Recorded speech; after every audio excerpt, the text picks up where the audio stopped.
مرکز مطبوعات کمیته ولایت‌های فوق‌العاده تاجیکستان روز 25 مارس سال 2023 خبر داد که جسد راننده را که نیمه دوم روز 23 مارس در ناحیه وخش با ماشینش به کانال به نام استالین غرق شده بود. بعد ساعت‌های جستجو 2.5 کیلومتر پایین‌تر از جای حادثه پیدا کردند. نیمه دوم روز 23 مارس سال 2023 به قسم نوبرداری کمیته ولایت‌های فوق‌العاده تاجیکستان خبر رسید که در حدود دهه وخش جماعت دیوت وحدت نویه وخش یک ماشین تمغه مرسدس بنز که از جانب یک ساکن 27 ساله اداره میشد به سبب‌های نامعلوم به کانال به نام استالین سرازیر شده غرق گشته است. نوبردار ریاست ولایت‌های فوق‌العاده ولایت ختلان به جای حادثه رسیده با یاری تجهیزات گیدرولیکی ماشین صدمه دیده و یک زن مسافر را از داخل آن بیرون آوردند.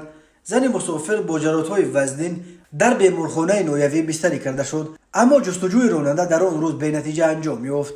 روز 24 مارس سال روان ساعت 2:55 بالاخره نجات دهندگان جسد راننده را در مسافه 2.5 کیلومتر دورتر از جای حادثه در قلمرو دهه گلسنگ جماعت دیوت کلین نویه جامی پیدا کرده به مقامات حفظ حقوق سپردند.